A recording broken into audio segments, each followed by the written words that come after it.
Court ने हमारे कानून को दुरुस्त करार दिया और उसके ख़िलाफ़ हाई कोर्ट के फ़ैसले के ख़िलाफ़ जो भी एग्रीड पार्टीज़ थी उन्होंने सुप्रीम कोर्ट में अपील दायर कर दी। वो अपील आज भी सब जुडिस है, वो अपील आज भी चल रही है। तो एक कानून हमने बनाया, सिंध हाई कोर्ट ने उस कानून को दुरुस्त कहा, उसके ख़िलाफ़ अपील जो है वो इस वक्त सुप्रीम कोर्ट के अंदर पेंडिंग है। सुप्रीम कोर्ट का फ़ैसला अभी तक उस पर नहीं आया। तो ताहाल हाई कोर्ट का जो फ़ैसला है वो अपनी जगह मौजूद है और कानून जो सिंध असम्बली ने बनाया था वो आइनी तौर पर दुरुस्त है। अब क्या हुआ है कि मुझे एग्जैक्टली अभी वो काफ़ी सारे पेपर्स हैं, मैं आपको वो टेक्निकलिटीज़ में नहीं जाऊंगा। आज से कुछ लेबर थे वो उस मीटिंग में मौजूद थे। उस मीटिंग में ये तय हुआ कि जी इनको डिवॉल्व करना है हमने, और मैंने बड़े जो मौक़िफ़ था सिंध हुकूमत का भरपूर तरीके से रखा कि आइन के मुताबिक इसको डिवॉल्व हो जाना चाहिए, और डिवॉल्व है। लेकिन आप लोग जो कलेक्शन कर रहे हैं या जो एसेट्स आप नहीं दे रहे हैं, सूबों को तकसीम नहीं कर रहे हैं, वो आप गलत कर रहे हैं।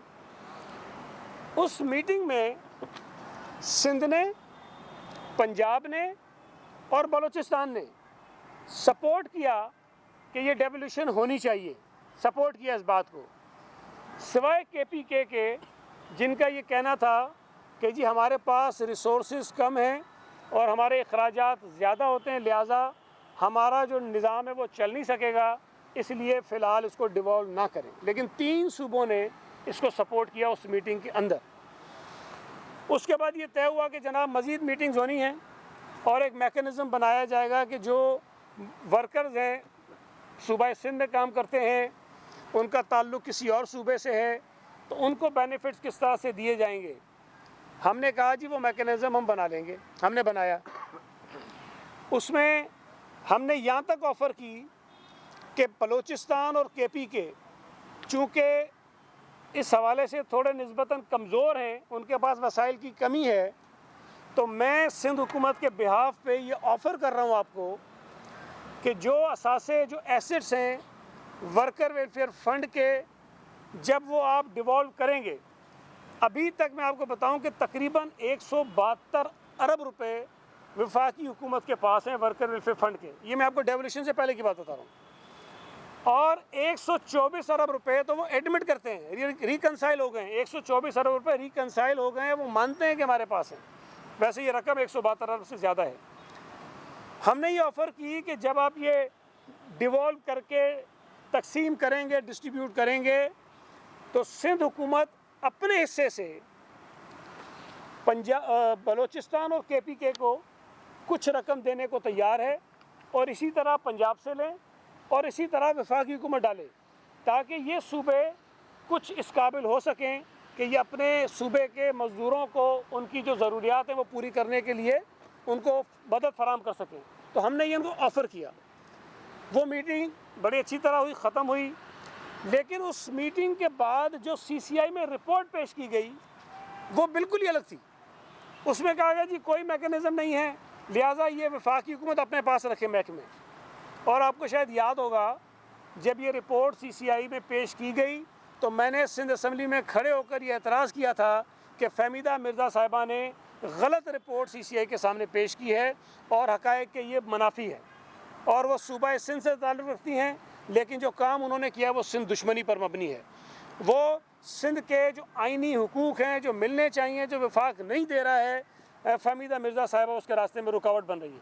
वो मुझ पर नाराज़ हुई, उन्होंने मीडिया में भी कहा, उन्होंने स्पीकर साहब को ख़त भी लिखा, लेकिन मैं अपने मौक़िफ़ पे आज भी कायम हूँ कि उन्होंने गलत रिपोर्ट CCI के सामने पेश की। अब CCI ने अभी कोई एक 2019 में या 20 के शुरू में एक मीटिंग हुई, उसके मिनट जब हमने देखे, उसमें वो ये कहते हैं कि चूँकि जो ट्रांस प्रोविंशियल इदारे हैं, जो वर्कर्स हैं, उनके बेनिफिट्स को उन तक पहुंचाने का कोई मैकेनिज़्म नहीं बना, लिहाजा UOBI और वर्कर वेलफेयर फ़ंड जो है वो अभी तक इस्लामाबाद अपने पास ही रखे जब तक मैकेनिज़्म ना बने। भाई हम मैकेनिज़्म बना के दे चुके हैं। अच्छा, हमारा जो मौक़िफ़ है पंजाब भी वही कह रहा है पंजाब के सेक्रेटरी लेबर ने भी उनको ख़त लिखे हैं कि आपने जो मिनट्स रिकॉर्ड किए हैं मीटिंग्स के वो गलत किए हैं, वो बार बार कह रहे हैं। सिंध ये कह रहा है। लेकिन अगर बलूचिस्तान अपना कानून नहीं बनाता, अगर खैबर पख्तूनख्वा अपना कानून नहीं बनाता, तो उसकी ज़िम्मेदारी आप सिंध और पंजाब के ऊपर तो नहीं डाल सकते, उसकी सज़ा आप सिंध और पंजाब को तो नहीं दे सकते हैं। ये बड़ा वाज़ेह है कि 18वीं तरमीम के बाद जो महकमे डिवॉल्व हो गए हैं, जिस असम्बली ने, जिस सूबे ने अपना कानून बना लिया है, वो अपने कानून के मुताबिक काम करेंगे, और जिन सूबों ने नहीं बनाया वो वफाक का जो कानून है उसके तहत चलेंगे। ये सीधी सी बात है, कोई कन्फ्यूजन नहीं है। लेकिन इस इशू पर इसलिए कि वफाक को सूबों को पैसे देने हैं, वफाक को सूबों के दरमियान असासे तकसीम करने हैं, इसलिए वो देना नहीं चाहते हैं। और गैर आइनी तौर पर उन्होंने वर्कर वेलफेयर फ़ंड और EOBI पर कब्ज़ा किया हुआ है। अब इन्होंने रिसेंटली एक काम क्या किया कि 2000, जिस तरह मैंने आपको बताया कि 2014 में जब हमारा कानून बना, 2015 से सिंध रेवेन्यू बोर्ड ने सूबा सिंध में वर्कर वेलफेयर फ़ंड की कलेक्शन जो है वो शुरू कर दी। और मैं आपको ये भी बताऊं कि जितनी कलेक्शन माजी में वफाक भी उससे ज़्यादा कलेक्ट कर रहा है, बावजूद इसके कि वफाक हमें आज़ादी के साथ काम नहीं करने दे रहा। SRB जो कलेक्शन कर रहा है वो वफाक से ज़्यादा कर रहा है। सूबे में इसका मतलब है कि पोटेंशियल ज़्यादा है, SRB बेहतर काम कर रहा है। लेकिन अभी रिसेंटली कुछ दिन पहले एक ख़त जो है वो एक ऑडिट फर्म है उसको लिखा है FBR ने। वो ये कहते हैं कि जी चूँकि CCI ये कहती है कि वर्कर वेलफेयर फ़ंड और EOBI रहेंगे मरकज़ के पास, लिहाजा जो कलेक्शन का इख्तियार है ट्रांस प्रोविंशियल इदारों से वो FBR के पास है। अब एक चीज़ समझने की है कि CCI एक आइनी इदारा है, ज़रूर हम मानते हैं उसके अपने इख्तियारात हैं, लेकिन CCI को ये इख्तियार बिल्कुल भी नहीं है कि वो किसी सूबाई असम्बली के बनाए हुए कानून को मुस्तरद करे। CCI के पास ये इख्तियार बिल्कुल नहीं है कि सिंध हाई कोर्ट का एक फ़ैसला जो सिंध असम्बली के कानून को दुरुस्त मानता है उस फैसले को तस्लीम करने से इनकार करे। ये नहीं कर सकती CCI। और एक इशू जो आज भी सुप्रीम कोर्ट में पड़ा हुआ है और उस पर कोई स्टे नहीं है, उसने सिंध के कानून को गलत नहीं कहा, उसके ख़िलाफ़ CCI फ़ैसला नहीं कर सकती। और वो गलत किया उन्होंने। चीफ मिनिस्टर सिंध ने, चीफ सेक्रेटरी सिंध ने वहाँ पर ये वाज़े तौर पर कहा है, वो मिनट्स में लिखा हुआ है कि भाई अगर कोई और सूबा कानून नहीं बनाता तो उसकी सज़ा सिंध को तो नहीं देंगे। और पंजाब भी ये कहता है कि उसकी सज़ा पंजाब को तो नहीं देंगे। अगर पंजाब ने कानून बना लिया है, सिंध ने कानून बना लिया है, हम अपनी कलेक्शन कर रहे हैं और बेहतर कलेक्शन कर रहे हैं, तो आप सिर्फ इस वजह से कि पंजाब बलूचिस्तान ने कानून नहीं बनाया, KPK ने कानून नहीं बनाया, वो नहीं चाहते कि ये तकसीम हो, तो आप अपने पास रख लेंगे। मैं ये समझता हूँ कि ये गैर आइनी अमल है, ये गैर कानूनी काम है, ये गैर अखलाकी काम है, ये आइन के तहत सूबों को दिए गए इख्तियारात पर डाका है और वफाकी हुकूमत ये डाका मार रही है।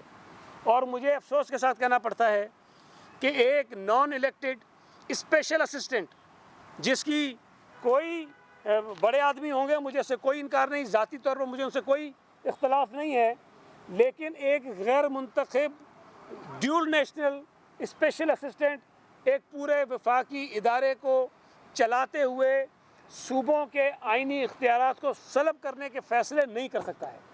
ये कोई इख्तियार उनके पास नहीं है। हमने ये फ़ैसला किया था कि CCI का जो गलत फ़ैसला उन्होंने रिकॉर्ड किया है, हम उसको चैलेंज भी करेंगे, हमारा लॉ डिपार्टमेंट उसको चैलेंज भी कर रहा है। लेकिन इस वक्त जो ख़त लिखा है FBR ने किसी ऑडिट फर्म को कि ट्रांस प्रोविंशियल इदारों से कलेक्शन करने का इख्तियार FBR के पास है या SRB के पास नहीं है, पंजाब रेवेन्यू अथॉरिटी के पास नहीं है, ये गैर आइनी अमल है। इसको फौरी तौर पर रोका जाए, इसको बंद किया जाए। ये सूबा सिंध के और सूबा पंजाब के जो आइनी इख्तियारात हैं उसको सल्ब करने की एक साजिश है, तो इसको हम मुस्तरद करते हैं। दूसरी एक चीज़ और भी कह दूँ, फिर आप चलेंगे। दूसरा, आपके इल्म में होगा, मैंने प्रेस कॉन्फ्रेंस पिछले दिनों की थी, और उसमें मैंने आपको बताया कि किस तरह से वफाकी हुकूमत जो नाअहल तो है, नालायक तो है, लेकिन अब वो नालायक तरीन और नाअहल तरीन होने के शवाहिद और सबूत देती जा रही है। उनके गलत फ़ैसलों की वजह से, बरवक्त LNG ना ख़रीदने की वजह से, ऑर्डर्स प्लेस ना करने की वजह से 122 अरब रुपए का नुकसान वो पहले ही पाकिस्तान के ख़जाने को पहुंचा चुके हैं। हमारे और आपके जेबों पर वो डाका पड़ चुका है, और अभी रिसेंटली जो उन्होंने बाइंग की है उसके ज़रिए मज़ीद कोई 15-20 अरब रुपए का टीका इन्होंने और लगाया है। तो ये जो 122 अरब था वो 140 अरब से क्रॉस कर गया है, और वो बोझ मुझ पे पड़ेगा, आप पे पड़ेगा, इस पाकिस्तान के हर आदमी पे पड़ेगा। ये गलत फ़ैसले करते हैं, ये माफियाज़ को सपोर्ट करते हैं, ये अपने जो बैनुल-अक़वामी जुगादरी हैं, इनके जो ATMs हैं इनकी, उनको फ़ायदे पहुँचाने के लिए फ़ैसले करते हैं। तो ये फ़ैसले करने के बाद जो नुकसान हो रहा है वो नुकसान इस मुल्क के लोग उठा रहे हैं, उनकी जेबों पे पड़ रहा है। तो तकरीबन ये 140 अरब रुपए का डाका पड़ चुका। अब आपको याद होगा कि पिछली मर्तबा जब गैस का बहरान पैदा हुआ तो इन्होंने कहा जी उसकी ज़िम्मेदार सिंध हुकूमत है। क्यों ज़िम्मेदार है? कि जी सुई सदर्न गैस कंपनी ने इनसे एक वो 17 किलोमीटर की लाइन बिछानी है और उसकी परमिशन ये नहीं दे रहे हैं, इसलिए जो गैस का बहरान मुल्क में है उसकी ज़िम्मेदारी हम पर है। आज जब मैं आपसे बात कर रहा हूँ, ना सिर्फ ये कि वो परमिशन उनको मिल गई, ना सिर्फ ये कि वो लाइन जो डलनी थी वो डल चुकी, वो मुकम्मल हो गई, आज भी पूरे मुल्क में बशमूल कराची के लोग गैस के बहरान का शिकार हैं। मुझे आपके घरों का नहीं पता, मेरे घर में तो गैस नहीं आ रही सही से, और जिन 2-4 लोगों से और से बात हुई सब यही कह रहे हैं कि उनके घरों में भी गैस नहीं आ रही। ये मैं आपको कराची का हाल बता रहा हूँ, और कराची से आगे चले जाएं तो ज़्यादा बुरा हाल है। वहाँ पर सर्दियाँ जहाँ पर शदीद हैं वहाँ तो गैस की ज़्यादा ज़रूरत है। लोग पानी गर्म नहीं कर पा रहे हैं, लोग खाना नहीं बना पा रहे हैं, नाश्ता नहीं दे पा रहे हैं अपने बच्चों को, और सिर्फ इन नालायक और नाअहल हुक्मरानों की वजह से। ये पहले जिम्मेदारी सिंध हुकूमत पर डालते थे, भाई आज तो लाइन डली हुई है आपके पास। आज इन्होंने जो ये कार्गोज मंगाने थे LNG के, अब मुझे जो बताया गया है इतने महंगे कार्गोज दुनिया में किसी ने नहीं लिए जो रेट इनके पास आए। दुनिया में कोई तकरीबन 39% जो है वो ब्रेंट प्राइस के ये इनको मिले, जो इनको कोड हुई है प्राइसेस। इन्होंने पहले ऑर्डर डिले किए, कुछ जनवरी के शुरू के लिए तो इनके पास कोई ऑर्डर आया ही नहीं, कोई सप्लायर ही नहीं आया, फिर उन्होंने इमरजेंसी में दिए, फिर वो बहुत महंगे आ गए। आज भी इनके पास जितनी रिक्वायरमेंट LNG की है वो ये प्रोक्योर नहीं कर सके हैं, और अगर ये करेंगे तो बहुत महंगी कीमतों पर करेंगे, और उसका असर इस मुल्क के गरीब लोगों की जेबों पर पड़ेगा। उसकी वजह से आपको बिजली जो मिलती है वो महंगी होगी, और हमारे बिलों में हर साल हर महीने फ्यूल एडजस्टमेंट चार्जेस लग कर आते हैं, और वो हर महीने जो फ्यूल ये लेते हैं बिजली बनाने के लिए, जब वो महंगा होता है तो वो आपके बिजली के बिलों में ऐड हो जाता है। इन नालायकों की वजह से, इन चोरों डाकुओं की वजह से जो वफाक, वो आपके और हमारे जेबों पर डाके जिस तरह उन्होंने आटे की वजह से डाले, इन्होंने दवाओं की कीमतों में इजाफा करके डाले, इन्होंने चीनी की कीमतों में इजाफा करके डाला, इन्होंने डॉलर को महंगा करके डाला। आज भी अंडा हो, मुर्गी हो, दाल हो, सब्ज़ी हो, जिसकी कीमत उठाकर देख लें उसकी कीमत आसमान पे जा रही है, और वज़ीर आज़म साहब नोटिस लेते हैं और उसके बाद कीमतें और बढ़ जाती हैं। वज़ीर आज़म साहब कमीशन बनाते हैं, उसके बाद कीमतें और बढ़ जाती हैं। कमीशन की रिपोर्ट आती है, उसके बाद कीमतें और बढ़ जाती हैं। उसका फॉरेंसिक होता है, कीमतें और बढ़ जाती हैं। तो ये इस कदर नालायक हैं कि ये जब कोई कदम उठाते हैं और ये कहते हैं कि जब हम चीज़ों को ठीक करेंगे, ये बेड़ा गर्क करते हैं। तो मैं तो गुजारिश करूँगा कि खुदा के वास्ते कुछ मत करो, कुछ मत करो, चुप करके बैठे रहो, जान छोड़ो इस मुल्क के लोगों की, ताकि इस मुल्क के लोग जीने के काबिल हों। गुर्बत की लकीर से लोग नीचे चले गए हैं। नौकरियां उन्होंने 1 करोड़ देनी थी, निकाल दिए 10,000 स्टील मिल से लोग, PIA से लोग निकाल रहे हैं, रेडियो पाकिस्तान से लोग निकाल दिए, PTT से लोग निकाल दिए, PTV से लोगों को निकाल रहे हैं। मुआशी हालत ख़राब होने की वजह से लाखों लोग गुर्बत की लकीर से नीचे चले गए हैं। घर जो देना चाह रहे थे घर तोड़ने शुरू किए हुए हैं। तो ये जो इक़दामात इन्होंने किए हैं अपने दावों के, वादों के, मतलब कोई 400% जो है उसके बरक्स जाकर उन्होंने किए हैं। तो मैं समझता हूँ कि पाकिस्तान के लोगों ने जितना इस हुकूमत के होते हुए तकलीफ़ें उठाई हैं, शायद किसी और माजी की हुकूमत में इतना मुश्किलात उनको उठानी पड़ी हों। हम दुआ करते हैं कि अल्लाह ताला हमारी कोविड-19 से भी जान छुड़ाए, कोविड-18 से भी जान छुड़ाए। जी काजी साहब, एक मिनट काजी साहब पूछिए।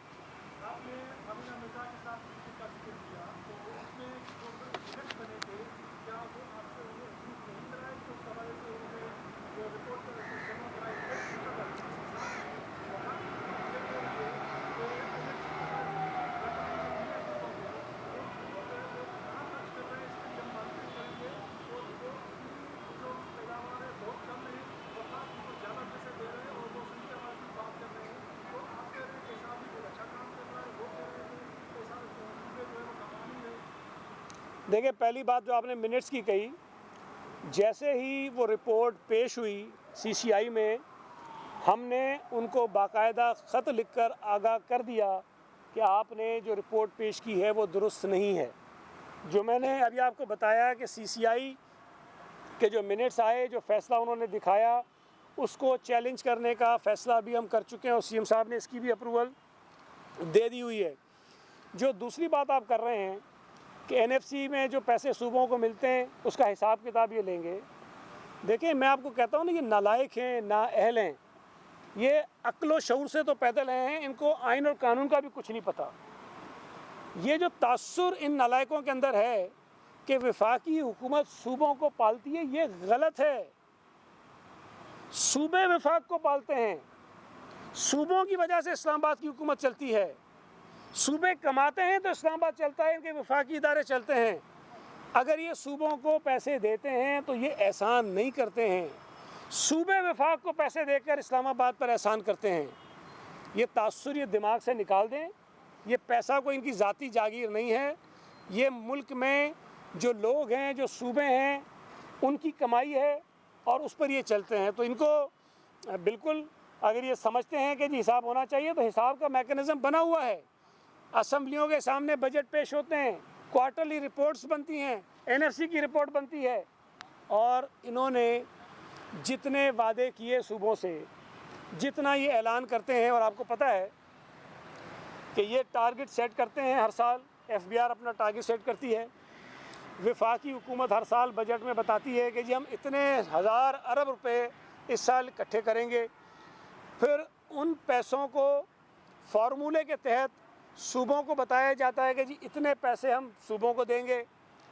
जब से ये नालायक आए हैं, ये नाअहल आए हैं, ये सिलेक्टेड आए हैं, एफबीआर ने, ये पाकिस्तान की तारीख में कभी नहीं हुआ कि पिछले साल के मुकाबले में कम पैसे इकट्ठे किए हों।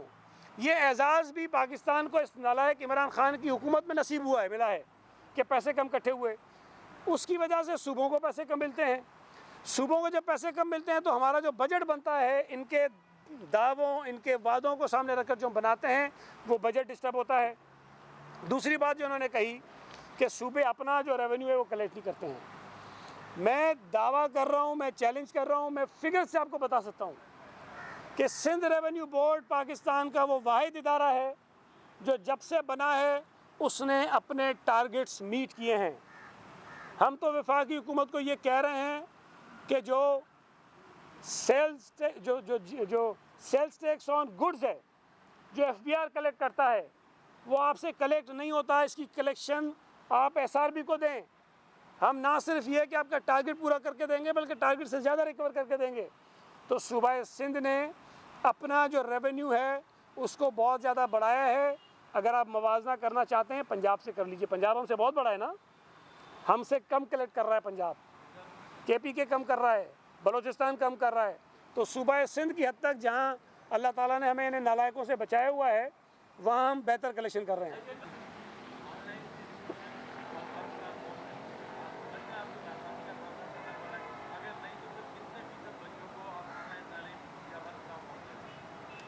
देखिए, मैं हमेशा एक बात कहता आया हूँ और ये बात लोग समझते हैं कि जो बच्चे तालीम हासिल करते हैं क्लासरूम में जाकर, उसका कोई नेमुल बदल नहीं है। कोई नेमुल बदल नहीं है कि अगर बच्चे स्कूल ना जाएं तो किसी और तरह से उसी तरह की तालीम हम इनको देने में कामयाब हो जाएंगे। पॉसिबल नहीं, हो नहीं रहा है, कहीं पे भी नहीं हो रहा।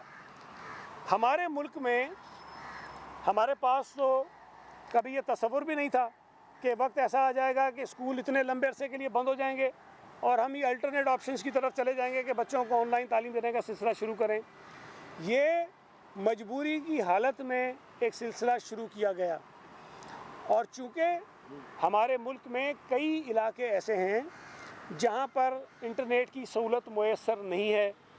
हमारे यहाँ बहुत बड़ी तादाद में स्टूडेंट्स ऐसी फैमिली से आते हैं जिनके पास वो गैजेट्स नहीं हैं जिसके ज़रिए वो ऑनलाइन तालीम हासिल कर सकें। लिहाजा हमने मल्टीपल ऑप्शंस अडॉप्ट किए हैं। एक ऑनलाइन क्लासेस का है, एक माइक्रोसॉफ्ट के ताउन से वर्चुअल क्लासेस का है, एक हम टीवी चैनल्स के ज़रिए शुरू कर रहे हैं, एक हम एफएम रेडियो के ज़रिए शुरू कर रहे हैं।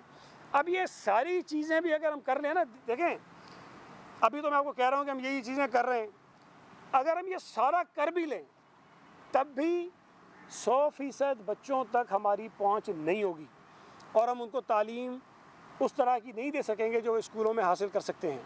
तो ये एक मजबूरी वाला रास्ता है जो हमने इख्तियार किया है। नाकाम आप इस तरह से कहेंगे, अगर मैं ये कहूँ कि हाँ हमने ये 100% कर लेना है और बच्चे भले स्कूल ना जाएँ तालीम हासिल कर लेंगे, तो फिर आप कहेंगे कि नाकाम है। मैं तो मान रहा हूँ कि ये रास्ता नहीं है। हमने बहालत मजबूरी शुरू किया है, कोशिश हम कर रहे हैं कि मैक्सिमम रीच हमारी हो। हम 50% लोग हो तो बच्चों तक अगर पहुँच जाएंगे तो मैं समझता हूँ ये बड़ा नंबर होगा, बड़ा नंबर होगा।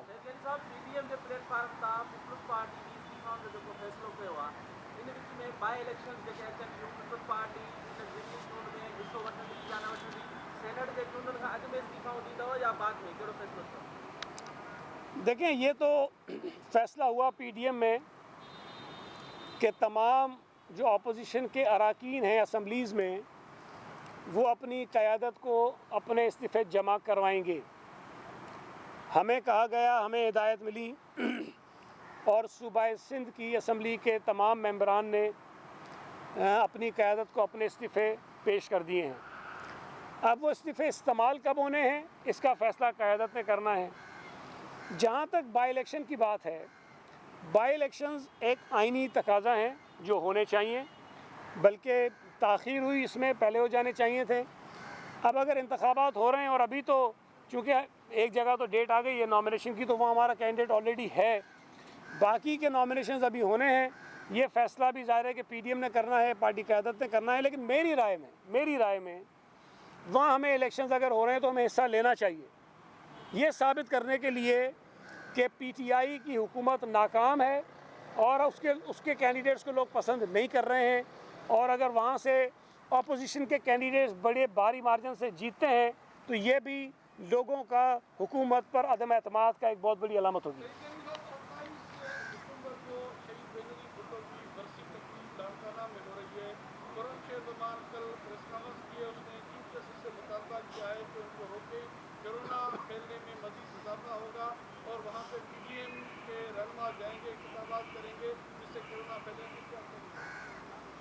ये वो नहीं है जो कहते थे पाकिस्तान में सी क्लास का, पता नहीं सी कैटेगरी का कोरोना है, ये तो खुद कहते थे।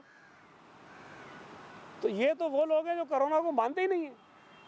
इनका वज़ीर आज़म कहता था ये पता नहीं फ्लू है, कुछ भी नहीं है, परेशान मत हो और ईजी रहें।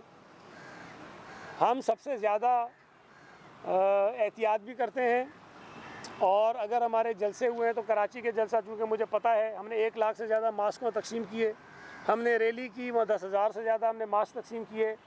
अगर हम लाड़काना में भी इवेंट करेंगे तो इंशाल्लाह ताला लाखों के हिसाब से हम मास्क को तकसीम करेंगे, और कोशिश होती है कि हम लोगों को SOP अमल दरामद करवाएँ।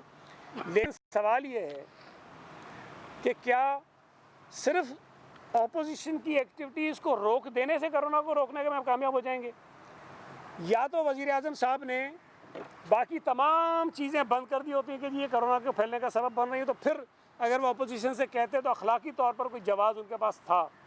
लेकिन इस वज़ीर आज़म के पास तो अखलाकी तौर पर ये कहने का जवाज़ इसलिए नहीं है कि इनको ख़ुद कोरोना पर यकीन नहीं था, नंबर 1। दूसरा ये कि आज भी इस मुल्क में दीगर तमाम एक्टिविटीज़ जो होती हैं वो एज़ यूजुअल हो रही हैं। वज़ीर आज़म कहता है कि मैंने बंद कुछ नहीं करना, सिर्फ मुझे अपोजिशन के जलसे बंद करने, अपने जलसे भी बंद नहीं करने, अपना हर काम जो वो कर रहे हैं, जो वायलेशन हो रही है चाहे SOPs की, सब कर सकते हैं, लेकिन अगर PTM के जलसे होंगे तो इनको जो है वो कोरोना याद आ जाता है। तो ये कोरोना का डर नहीं है, इनको अपनी हुकूमत जाने का डर है, इसलिए ये सब अपीलें करते फिर रहे हैं। और ये खुरम तो बेचारे यार वैसे ही परेशान लोग हैं, डिस्टर्ब हैं, इनको अंदाज़ा है, इनको पता है कि इनका चलाओ है, तो कोशिश कर रहे हैं कि कहीं से कोई काम करके रोक लें। बीबी की बरसी हालत में भी लाखों लोग उनकी मज़ार पे जाते, हाज़िरी देते, दुआ करते हैं।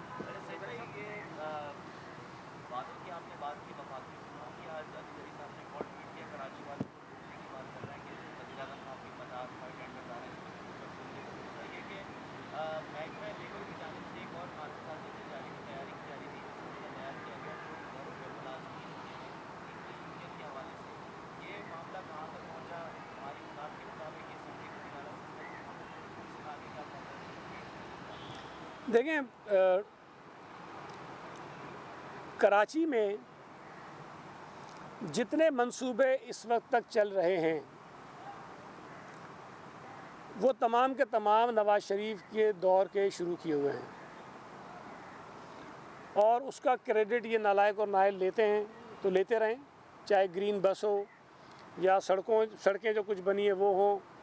ये गालिबन जो फायर टेंडर्स वाला है, मेरा ख्याल ये भी शायद उन्हीं के पैकेज का हिस्सा था। अगर इसकी आप तहकीकात करेंगे तो आपको बहुत सारी चीज़ें इसमें मिल जाएंगी, शायद वो बड़ी अच्छी चीज़ होंगी, आपके काम आएंगी, मीडिया के लिए वो आपको काम आ जाएंगी। तो अभी तक कराची में इन्होंने कोई एक भी नया मंसूबा शुरू नहीं किया, एक धेला इन्होंने खर्च नहीं किया 2.5 साल में। कमेटियाँ बार बार बनती हैं, ऐलानात बार बार होते हैं, लेकिन अमली तौर पर इन्होंने अभी तक कुछ नहीं किया। जो दूसरी बात आपने कही, लेबर डिपार्टमेंट, बहुत सारी चीज़ों पे हमने काम शुरू किया हुआ है, और मैं समझता हूँ जो सबसे बड़ा काम है जिस पे हम अभी इंशाल्लाह ताला जनवरी में वो पहला कार्ड भी इशू करेंगे। हम एक मज़दूर कार्ड देने जा रहे हैं, बेनज़ीर मज़दूर। अभी तो हम फ़िलहाल जो वर्कर्स हमारे पास रजिस्टर्ड हैं उनको देंगे, लेकिन उसके बाद इसको हम ओपन करेंगे सबके लिए। जो इनफॉर्मल सेक्टर में वर्कर्स काम करते हैं, जो सेल्फ एम्प्लॉयड लोग हैं, वो भी ये कार्ड ले सकेंगे, और सिक्योरिटी के जो बेनिफिट्स वर्कर्स को मिलते हैं वो सारे वो हासिल कर सकेंगे। और ये मैं समझता हूँ बहुत बड़ा एक इनकलाबी इक़दाम होगा सिंध हुकूमत का, जो बिलावल भुट्टो ज़रदारी साहब की हिदायत पर हमने शुरू किया, और इंशाल्लाह ताला जनवरी में वो कार्ड हम देंगे। तो ये जो चीज़ें आप बता रहे हैं इस पर काफ़ी हम काम कर रहे हैं।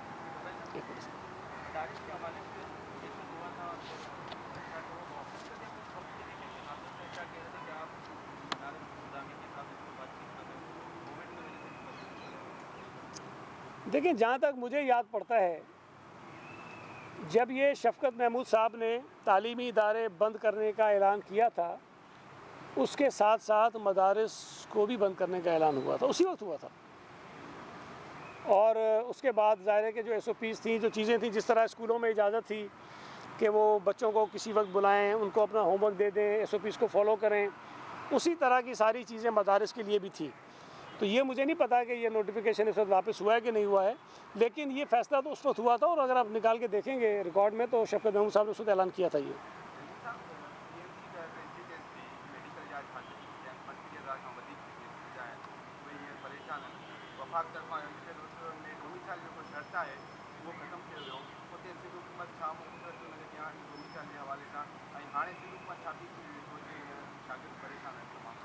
देखें, चूँकि ये मेरे इसमें डिपार्टमेंट के साथ मुतल्लिका नहीं है, लेकिन ये बात बिल्कुल डिस्कस हुई है मुतल्लिका हमारे जो डिपार्टमेंट्स हैं उनके साथ।